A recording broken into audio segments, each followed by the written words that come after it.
मी चॅनलवरती कोणत्याही प्रकारच्या टिप्स किंवा माझा कोणताही प्रीमियम ग्रुप नाही आहे। माझे सर्व व्हिडिओ जे असतात ते एज्युकेशनल पर्पजसाठी असतात। जय हिंद मित्रांनो, मी दीपक पुन्हा एका नवीन व्हिडिओमध्ये तुमचं सर्वांचं खूप स्वागत आहे। तर मित्रांनो, आज निफ्टीचा फायनल क्लोज आला 24,413 वरती।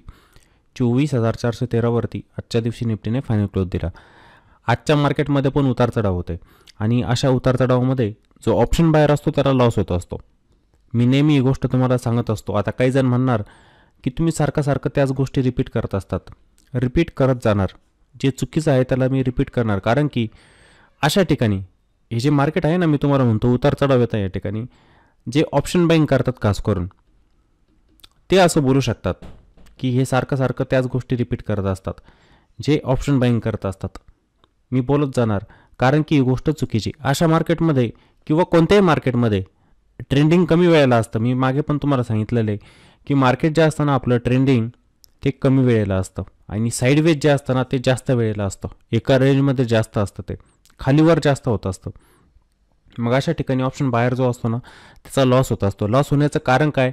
Stop loss hit. त्याचे अशा मार्केटमध्ये स्टॉप लॉस हिट होत जाणार, किंवा मार्केट जर रेंज बाउंड झालं तर तिथे टाईम व्हॅल्यू डिके होणार आहे। जे प्रीमियम तुम्ही सेलरला पे करत असतात त्याची टाईम व्हॅल्यू असते, बरोबर? त्याची एक टाईम व्हॅल्यू असते, ती टाईम व्हॅल्यू प्रत्येक दिवसाला डिके होत जाणार आहे। आणि जेवढ्या वेळ मार्केट साईडवेज असतं त्या ठिकाणी टाईम व्हॅल्यू डिके होणारच आणि त्याचं नुकसान तुम्हाला होणारच आहे, लक्षात घ्या। त्यामुळे इथे ऑप्शन बायरचा पैसा बनत नसतो, तो लॉसमध्ये असतो। आणि आजच्या दिवशी पण मार्केटमध्ये तेच झालं होतं। मार्केटमध्ये उतार चढाव होते, ठीक आहे। ही जी एका दिवसाची कॅन्डल बनलेली आहे ना, ही कॅन्डल डेलीची एका दिवसाची एक कॅन्डल येते। आता ही बनणारी कॅन्डल बघा तुम्हाला कशी दिसते, इंडिसिजिव्ह दिसते कॅन्डल। ती कॅन्डल आपल्याला काय सांगते? मार्केट ओपन झालं, सुरुवातीला ते थोडं वरती गेलेलं होतं, नंतर ते खाली पण गेलेलं होतं, खालून पुन्हा रिकवर झालेलं होतं आणि पुन्हा क्लोज देऊन टाकलेलं होतं मार्केटने इथे। म्हणजे काय? मार्केट इंडिसिजिव्ह होतं, मार्केटमध्ये होते आजच्या दिवशी उतार चढाव। अशा मार्केटमध्ये ऑप्शन बायर लॉस करणारच। आपण सकाळी जेव्हा लाईव्हवरती होतो त्या ठिकाणी आपण ऑप्शन चेन डाटाचा आधार घेत असतो, बघायची गरज नाही तसं। तुम्हाला जर प्रायजेक्शन समजत असेल तर तुम्हाला ऑप्शन चेन बघण्याची गरज नाही आहे, पण काय ॲक्टिव्हिटी होते त्या ठिकाणी समजलं ना, ते बघण्यासाठी एक सपोर्ट म्हणून त्या ठिकाणी आपण काय बघितलं होतं? 24,400 वरती कॉल आणि पुटचा ओपन इंटरेस्ट आपल्याला सारखा दिसत होता। OI चेंजमध्ये आपण जाऊन बघितलेलं होतं, कॉल आणि पुटचा OI आपल्याला सारखा दिसला। म्हणजे काय चाललं होतं? ह्या ठिकाणी स्ट्रॅडल डिप्लॉय झालेला होता, या ठिकाणी स्ट्रॅडल डिप्लॉय झालेला होता। त्याला आपण काय म्हणणार? Short Stradale. म्हणजेच काय? एका स्ट्राईकचे कॉल आणि पुट या ठिकाणी सेल। कोणत्या स्ट्राईकचे? 24,400 वरती। मार्केटची क्लोजिंग कुठं आलेली आहे बघा? 24,413 वरती, तिथेच बंद झालेलं आहे। म्हणजे ज्यांनी या ठिकाणी स्ट्रॅडल सेल केलेला असेल त्यांचं या ठिकाणी काय झालं? प्रॉफिट। हे बघा, आता काही जण नेकेड पण करतात स्ट्रॅडल सेल, काही जण हेज पण करत असतात त्याला, ठीक आहे ना। हेज केल्याने काय होत असतं की तुमचं नुकसान कमी होणार आहे। जरी मार्केट तुमच्या अपोजिट साईडला गेलं, ह्या रेंजच्या बाहेर गेलं, रेंज तोडली मार्केटने, 24,500ची रेंज तोडली, त्याच्यावरती सस्टेन व्हायला लागलं, वरती निघून गेलं, तर तुम्हाला लॉस होणार। काही जण काय करतात? स्टॉप लॉसेस लावतात दोन्ही साईडला, कॉल साईडला पण स्टॉप लॉस लावणार, पुट साईडला पण स्टॉप लॉस लावणार। ते रेंजला इथे काय घेरतात? ते एक रेंज तयार करतात, मार्केटचा व्ह्यू बघतात ते की मार्केट किती वरती जाऊ शकतं आणि मार्केट किती खाली जाऊ शकतं, त्याप्रमाणे। मग काय? एका साईडला जर मार्केट गेलं त्यांचा स्टॉप लॉस हिट होईल, दुसरी जी साईड असते ना त्याला ते ट्रेल करत चालतात, बरोबर आहे ना। म्हणजे काय? नुकसान कमी होणार, पण जी व्यक्ती ऑप्शन बाईंग करते तिचं लॉसच होणार आहे। अशा मार्केटमध्ये उतार चढाव, ती म्हणणार आता मार्केट वरती चाललेलं आहे, मी काय करतो? एक कॉल ऑप्शन बाय करतो। केला कॉल ऑप्शन बाय, मार्केट खाली येऊन जातं, एंट्री चांगली असते, बरोबर ना, योग्य लेवलला एंट्री घेतली, मार्केट खाली येतं, स्टॉप लॉस हिट करतं। मग काय? नंतर त्याला वाटतं मार्केट पुन्हा खाली चाललेलं आहे, तो पुट बाय करणार, पुट बाय केलं की मार्केट पुन्हा वरती चालतं, अशा पद्धतीने। आणि दिवसभर मग ओव्हर ट्रेडिंग होणार आणि शेवटी लॉस होत असतो। मग त्यामुळे ऑप्शन बाईंग करायची नसते, लक्षात घ्या। हे बघा, काही जण पोझिशनली ऑप्शन सेलिंग पण करत असतात, पण ते प्रॉपर हेजिंग करून करतात। हेजिंग नेकेडमध्ये पैसा बनत नसतो मार्केटमध्ये, लक्षात घ्या। ही गोष्ट बहुतेक जणांना खटकते की हे म्हणतात नेकेड ऑप्शन बाईंगमध्ये सेलिंगमध्ये पैसा बनत नसतो बनत, हेजिंगमध्ये बनत असतो पैसा। तिथे काय बनणारं प्रॉफिट पण आपलं कमी असतं, भले आपलं प्रॉफिट कमी होणार आहे, लॉस पण आपला कमी होणार, लॉस पण आपल्याला कमी होणार, आपण थांबू शकतो। पण नेकेडमध्ये आपण थांबू शकतो का? नाही थांबू शकत. जसं मी एखादा कॉल ऑप्शन बाय केला, मार्केटवरती चाललेलं आहे, बरोबर आहे, पण ते जर खाली आलं मी थांबू नाही शकत याच्यामध्ये. का नाही थांबू शकत? वरती रिव्हर्स होतं की नाही मार्केट, काही सांगता येत नाही मार्केटचं. हे खाली खाली खाली आलं तर मला ते लॉस देत जाणार आणि जे मी प्रीमियम पे केलेलं असतं ते पूर्ण पण झिरो होऊ शकतं. तिथे एक्सपायरीपर्यंत मी जर थांबलो तर ते प्रीमियम झिरो होणार आहे आणि मला पूर्णपणे लॉस होणार आहे. जर मी ते 100 रुपयांचं प्रीमियम पे करतो आहे सेलरला, ते जर झिरो झालं तर मला पूर्ण 100 रुपयांचं इथे लॉस होणार आहे. मग लॉट साईजप्रमाणे बघा तुम्ही किती लॉस होतो तो. हे कॅल्क्युलेशन कोणी करतच नाही. त्यामध्ये ना, तर ह्याच गोष्टी मार्केटमधून आपल्याला शिकायच्या असतात की ऑप्शन बाईंगमध्ये पैसा का बनत नसतो. तर आजचं मार्केट होतं इंडिसिसिव्ह, इथे दिसेल तुम्हाला, आणि 24,400 ही मार्केटसाठी अजून पण सपोर्टचं काम करते. ठीक आहे, मार्केट त्याच्या खाली जातं आहे पण क्लोज वरतीच येतो आहे. आता इथे बनणारे कॅन्डल बघा, तुम्हाला लक्षात येतील. ही एक कॅन्डल बघा, क्लोज 24,400 वरतीच आलेला होता. ह्या कॅन्डलचा क्लोज वरती आलेला. ही कॅन्डल पण बघा, ही तर कालची कॅन्डल होती बजेटच्या दिवसाची, पण खालून वरती आलेली. हे जे सपोर्ट दिसत आहे ना तुम्हाला, इथून बाउन्स घेतला मार्केटने, पुन्हा वरती क्लोज झाला. आणि आजची कॅन्डल पण बघा, मार्केट खाली गेलं पण तिथूनच रिव्हर्स झालेलं होतं. म्हणजे ही लेवल अजून आपल्यासाठी काम करणार आहे, ते लक्षात घ्यायचं आहे. असं म्हणायचं नाही की मार्केट वीक आहे. आपलं मार्केट वीक केव्हा होणार? जेव्हा मार्केट ह्या लेवलच्या खाली जाणार. 24,174च्या खाली जेव्हा मार्केट जायला लागेल ना, तेव्हा आपण म्हणणार आहे की मार्केट आपलं वीक होतं आहे. तोपर्यंत आपण बोलणारच नाही. इथे मार्केट ट्रेड करत आहे, मी म्हणणार बुलिश मार्केट. इथं पण असेल, मी म्हणणार मार्केट आपलं स्ट्रॉंगच आहे. वरती गेलं मार्केट स्ट्रॉंगच आहे आपलं. जेव्हा ही लेवल तोडून मार्केट खाली ट्रेड करायला लागेल ना, तेव्हा मी बोलणार की आपलं मार्केट वीक होतं. या ठिकाणी लेवलचं महत्त्व असतं आणि आपण इथे ट्रेंडला फॉलो करतो आहे. जोपर्यंत अपट्रेंड चालू आहे, अपट्रेंडच बोलणार आपण, जोपर्यंत तो बेंड होत नाही. ट्रेंड बेंड झाला की मार्केटमध्ये इथे विकनेस येणार, लक्षात घ्यायचं सर्वांनी. टेक्निकल ॲनालिसिसचा जर तुमचा प्रॉपर अभ्यास झालेला असेल ना, तर तुम्ही या गोष्टींना नक्की फॉलो करणार. पण ज्यांना टेक्निकलच माहीत नाही ना, ते शक्यतो फॉलो नाही करत. मग एका कॅन्डलला बघतात की आज निगेटिव्ह कॅन्डल बनलेली, याचा अर्थ मार्केट खालीच येणार उद्या. पण एक बुलिश कॅन्डल बनली म्हणजे मार्केट उद्या वरतीच जाणार. अशा पद्धतीने ते काम करणार. पण पूर्ण चार्टवरती काय होतंय ते कुणीही बघत नसतं. हेच शिकायचं असतं आपल्याला आणि त्यासाठीच आपला हा व्हिडिओ असतो. त्यासाठीच मी व्हिडिओ बनवत असतो, नाहीतर कॉलपुटसाठी हा व्हिडिओ नाही. खूप जण नवीन येतात चॅनलवरती, मग ते असे व्हिडिओ बघणार. आता त्यांची पण चूक नाही याच्यामध्ये. यूट्यूबला तेच होतं. इथे याच्यावरती आपल्याला कॉल बाय करायचा, याच्या खाली पुट बाय करायचा. माझा उद्देश काय असतो की प्रत्येकाचं टेक्निकल ॲनालिसिस परफेक्ट व्हावं. टेक्निकल ॲनालिसिस याच्यावरती जर तुमची मजबूत पकड बनली तर तुम्ही ट्रेडिंग चांगल्या पद्धतीने करू शकतात. त्यासाठी हे व्हिडिओ असतात. मग आपलं मार्केट आहे, आपल्या मार्केटचा व्ह्यू काढला, याच्यामध्ये सर्व आपल्याला शिकायला मिळतं टेक्निकल. समजलं? ही गोष्ट लक्षात ठेवायची. अजून स्कोप आहे मार्केटला वरती जाण्यासाठी, म्हणजे पुन्हा या लेवल ते गाठू शकतं 24,850पर्यंत. 24,850च्या लेवल इथे गाठू शकतं मार्केट. स्कोप आहे. मार्केटने डिप दिलेला आहे आणि बाउन्स पण घेतलेला आहे, जाऊ शकतं वरती. विकनेस याच लेवलच्या खाली येणार, 24,174च्या खाली. ठीक आहे. आजच्या दिवशी बँकिंगचा सपोर्ट नव्हता. मार्केटला बँकिंगचा सपोर्ट नव्हता. रिलायन्स नंतर रिकवर झालेला होता, नंतर पुन्हा विकनेस आली. पण बँकिंग सर्वात महत्त्वाचे स्टॉक HDFC बँक झालं, HDFC बँक, त्यानंतर ICICI बँक,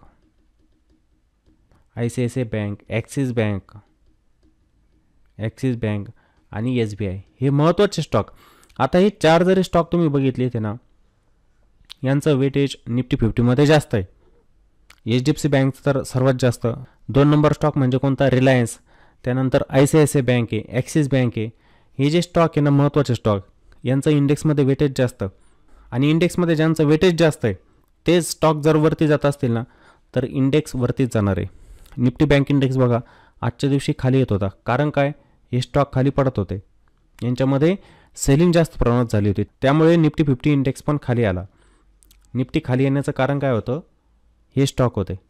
तर ह्या गोष्टींचं पण तुम्ही ऑब्झर्वेशन करायचं असतं, त्यानुसार काम करायचं. फार्मामध्ये होती थोडी बाईंग आजच्या दिवशी, फार्मा होतो वरती. त्यानंतर मिड कॅपचे स्टॉक पण चालत होते, मिड कॅप इंडेक्स पण वरती होता बघा. त्यानंतर स्मॉल कॅप स्मॉल कॅपमध्ये पण चांगली तेजी होती आजच्या दिवशी. खूप सारे स्टॉक आपल्याला वरती दिसले. तर आता काही महत्त्वाचे लेवल आपण बघूया आता 5 मिनिटांमध्ये. म्हणजे इंट्राडेमध्ये मार्केट कसं वरती जाऊ शकतं, कसं खाली येऊ शकतं, कोणते महत्त्वाचे सपोर्ट असणार, रेजिस्टन्स असणार, ते आपण बघूया आता 5 मिनिटांमध्ये. आता सकाळच्या वेळेला बघा मार्केटमध्ये काय ॲक्टिव्हिटी झाली होती आणि मार्केटने कोणती लेवल तोडल्यानंतर शार्प सेलिंग झाली हे बघायचं असतं आपल्याला. हे बघा सकाळच्या वेळेला होती व्हॉलेटिलिटी. आणि एक गोष्ट मी तुम्हाला म्हणत होतो की मार्केटवरती जातं आहे 24,500वरून खाली येतं आहे का. 24,500 कॉल रायटरचा झोन, हा एक कॉल रायटरचा झोन. इथे असतात मंदी करणारे, बरोबर ना. एक सायकोलॉजिकल रेजिस्टन्स 24,500. मार्केटमध्ये शार्प सेलिंग झाली, मार्केट खाली आलेलं होतं. मार्केटने पुन्हा बाउन्स घेतला, बरोबर. इथे बाउन्स घेतला, मार्केट पुन्हा वरती गेलेलं होतं.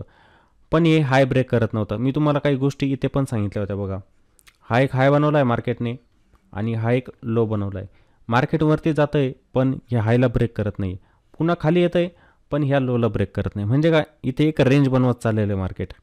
मार्केटसाठी काय बनली ही रेंज, याला आपण रेंज बाउंड मार्केट म्हणत असतो. त्या रेंजमध्येच मार्केट चालतं आहे, वरती जातं आहे खाली येतं आहे, वरती जातं आहे खाली जातं आहे. याला आपण ट्रेंडिंग मार्केट म्हणत नसतो. ट्रेंडिंग मार्केट कसं असतं, मार्केटने एक हाय बनवला, एक लो बनवला की ते आपल्या हायला ब्रेक करत चालतं. इथे पुन्हा खाली येतं, पुन्हा आपल्या हायला ब्रेक करत चालतं, ते लोला ब्रेक करत नाही. अशा पद्धतीचं स्ट्रक्चर हे अप ट्रेंडमध्ये असतं. आणि जेव्हा मार्केट डाऊन ट्रेंडमध्ये येतं ना, ते कसं येतं, खाली येतं, एक लो बनवतं, एक हाय बनवतं आणि ते आपल्या लोला ब्रेक करत चालतं, हायला ब्रेक करत नाही. ते हे लो असतात ना, याला ब्रेक करत चालतं. याला आपण ट्रेंडिंग मार्केट म्हणत असतो. मग इथे ट्रेंडिंग मार्केट आपल्याला दिसत नव्हतं, त्यामुळे आपण काय म्हटलो की मार्केट ह्याच रेंजमध्ये थांबू शकतं. आणि ऑप्शन चेन डाटा बघितला आपण, त्यावरती 24,400वरती स्ट्रॅडल डिप्लॉय झालेला होता. मी इथं काय होत असतं, मार्केट जेवढ्या वेळ या ठिकाणी थांबेल ना, तर ऑप्शन सेलर जे असतात ना त्यांचा फायदा होत असतो, त्यांना या ठिकाणी प्रॉफिट होत असतं. पण जो ऑप्शन बाईंग करून चालेल ना आणि थांबेल की नाही आता इथून मार्केटवरतीच जाईल, ब्रेकआउटच देणार, लॉस होणारच आहे त्यांचा. ठीक आहे, मार्केट इथून पण नंतर वरती गेलं, ब्रेकआउट दिलं इथे, पण बघा ही कॅन्डल ब्रेकआउट फेल झाला, मार्केट पुन्हा इथून खाली आलेलं होतं. शेवटी काय केलं मार्केटने, हा जो सपोर्ट होता ना, जिथे बाउन्स घेतलेला होता या ठिकाणी, ही जी लेवल होती 24,384, इथून बघा ही प्राइजेक्शन बघा वरतून कशी, मार्केट बाउन्स घेतं आहे खाली येतं, बाउन्स घेतं आहे खाली, बाउन्स खाली, बाउन्स खाली, अशा पद्धतीने ही प्राइजेक्शन बनवत चाललं होतं. प्रत्येक लेवल बघा तुम्ही, तुम्हाला समजेल.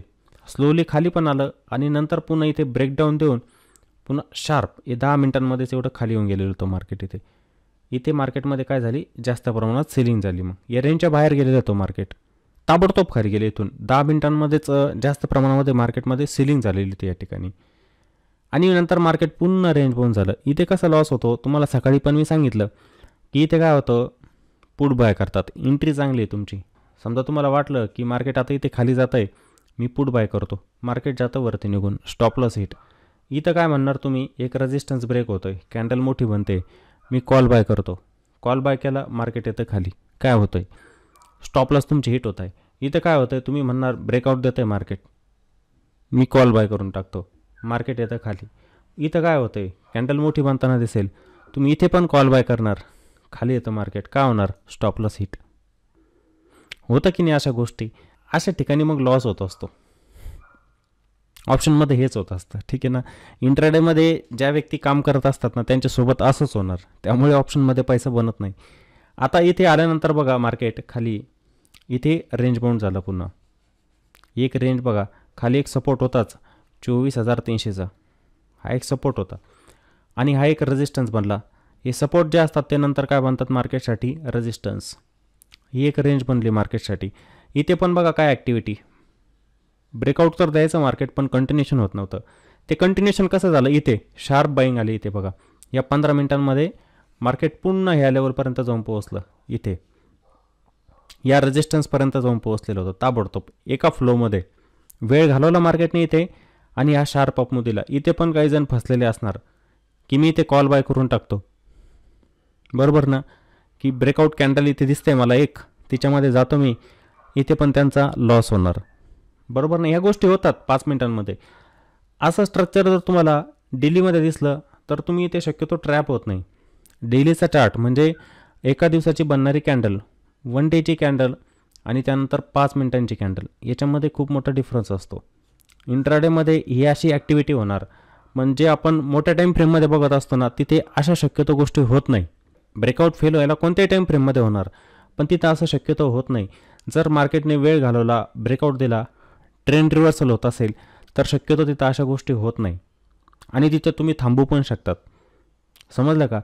की एखादा स्टॉक आहे, मला वाटतं ह्या रेंजच्या बाहेर जातोय, मी त्याला बाय करून टाकतो, मी त्याच्यामध्ये स्विंग ट्रेडिंग करतोय, तुम्ही थांबले, समजा खाली आला, 4-5% लॉस दिसेल तुम्हाला, एवढंच आहे फक्त, नंतर तो रिकवर होणारच आहे. पण इंट्राडेमध्ये तसं करू शकता का तुम्ही? नाही. इंट्राडेमध्ये थांबू नाही शकत तुम्ही, की मी एखादा कॉल ऑप्शन इथे बाय केलेला आहे, मी थांबतो, ते पुन्हा वरतीच येईल, नाही आलं वरती मार्केट, मग काय करायचं? इंट्राडेमध्ये अशा गोष्टी होतात इथे, ठीक आहे. त्यामुळे तुम्ही इंट्राडेमध्ये थांबू तर शकतच नाही आणि 3:30 वाजेच्या अगोदर तुम्हाला तुमची पोझिशन कट पण करायची असते इंट्राडेची आणि ओव्हरनाईटमध्ये घेऊन जायचं म्हटल्यावरती पुन्हा डिकेचा प्रॉब्लेम आलाच. त्यामुळे ह्या गोष्टी ऑप्शन ट्रेडिंगमध्ये जास्त होत असतात. इक्विटीमध्ये तुम्ही वाचू शकतात, पण ऑप्शनमध्ये नाही वाचणार तुम्ही. या छोट्या छोट्या गोष्टी असतात, लक्ष देत नाही याकडे कोणी, समजलं का? आता त्यानंतर इथे मार्केटवरती गेलं आणि एका रेजिस्टन्स लेवलजवळ जाऊन पोहोचलेलं होतं. हे दिसतंय तुम्हाला, हा एक रेजिस्टन्स होता तिथेच. इथे पण थोडंसं रिट्रेसमेंट आलं प्राईजमध्ये, पण प्राईस पुन्हा इथे वरतीच गेलेली होती. हे असं स्ट्रक्चर इथे तयार झालेलं होतं. म्हणजे काय हो, मार्केटमध्ये उतार चढाव बघा तुम्ही, कोणता ट्रेंड तुम्हाला मार्केटचा समजतोय. सकाळच्या वेळेला खालीवर होतं आहे मार्केट, ट्रेंड लक्षात नाही आला, ब्रेकडाऊन दिला म्हणावं की मार्केट डाऊन ट्रेंडमध्ये येतं आहे, तर मार्केट पुन्हा इथे साईडवेज होऊन गेलं. इथे काय, हे साईडवेज झालेलं होतं. नंतर इथून ब्रेकआउट दिला, मार्केट पुन्हा इथे थोडंसं खाली आलं, पुन्हा रिकवर झालं. ट्रेंड कोणता समजतोय तुम्हाला इथे? नाही समजणार इथे. इंट्राडेमध्ये हाच प्रॉब्लेम होतो. त्यामुळेच ऑप्शन बाईंग करणारे जे असतात ना, ते लॉसमध्ये असतात इथं.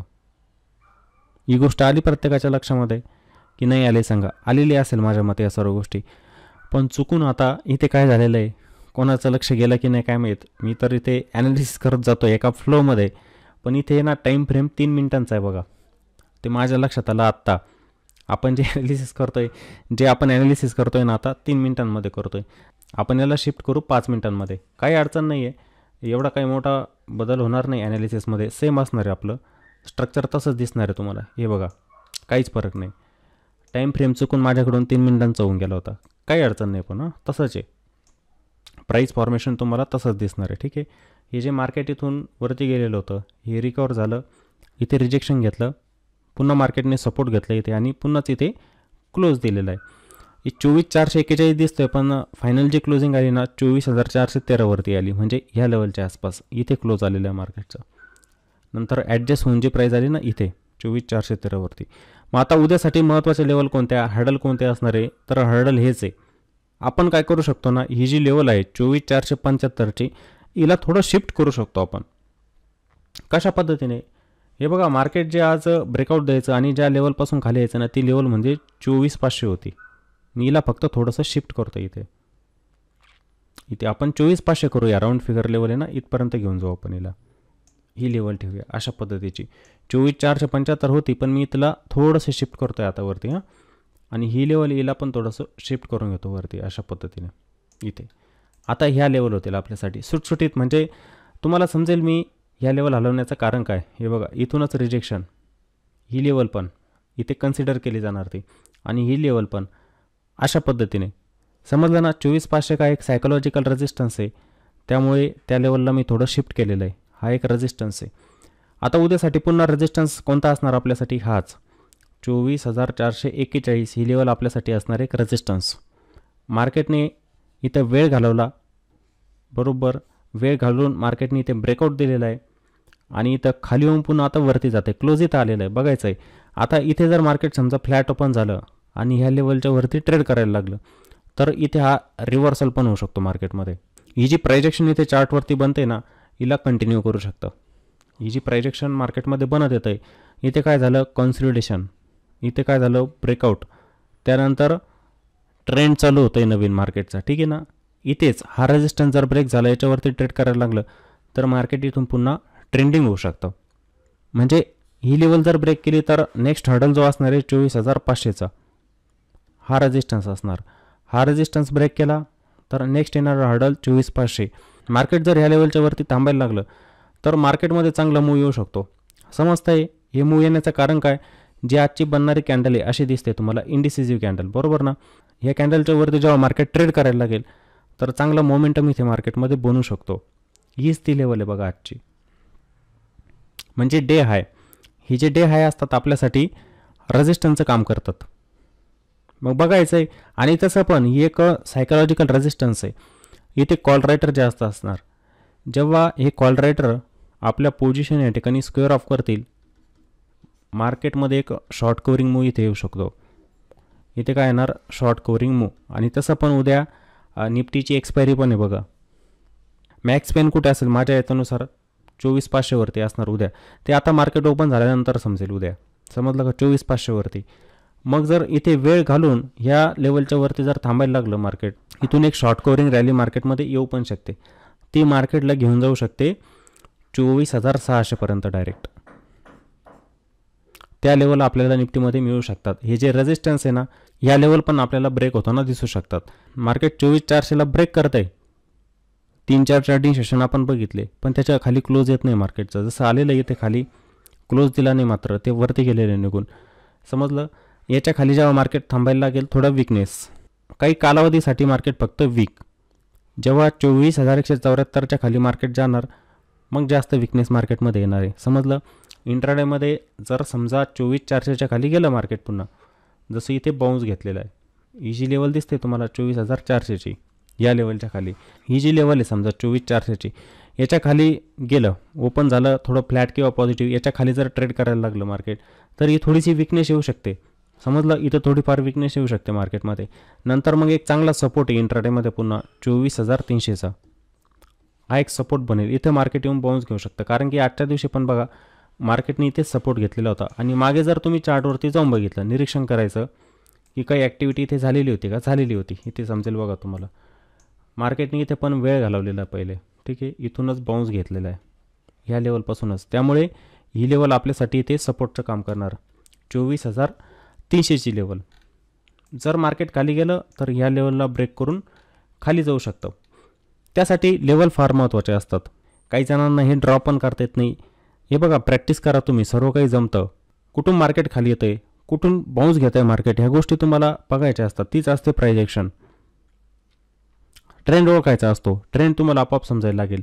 तुम्ही जर काही केलंच नाही, ऑब्झर्वेशन केलंच नाही, तर कशा गोष्टी समजणार तुम्हाला, नाही समजणार. तर ह्या गोष्टींकडे जास्त लक्ष देत चला. आता ह्या ज्या लेवल आहेत ना सर्व इथं ड्रॉ केलेल्या, या सर्व महत्त्वाच्या आपल्यासाठी, ठीक आहे. ह्या लेवलवरती बायर सेलरची काय ॲक्टिव्हिटी होते बघायचं आहे. मार्केट खाली येतं आहे, इथे बाउन्स घेतं आहे का बघायचं आहे. ह्या लेवलला येऊन रिजेक्शन घेतं की ते कंटिन्युएशन करतं ते पण बघायचं आहे.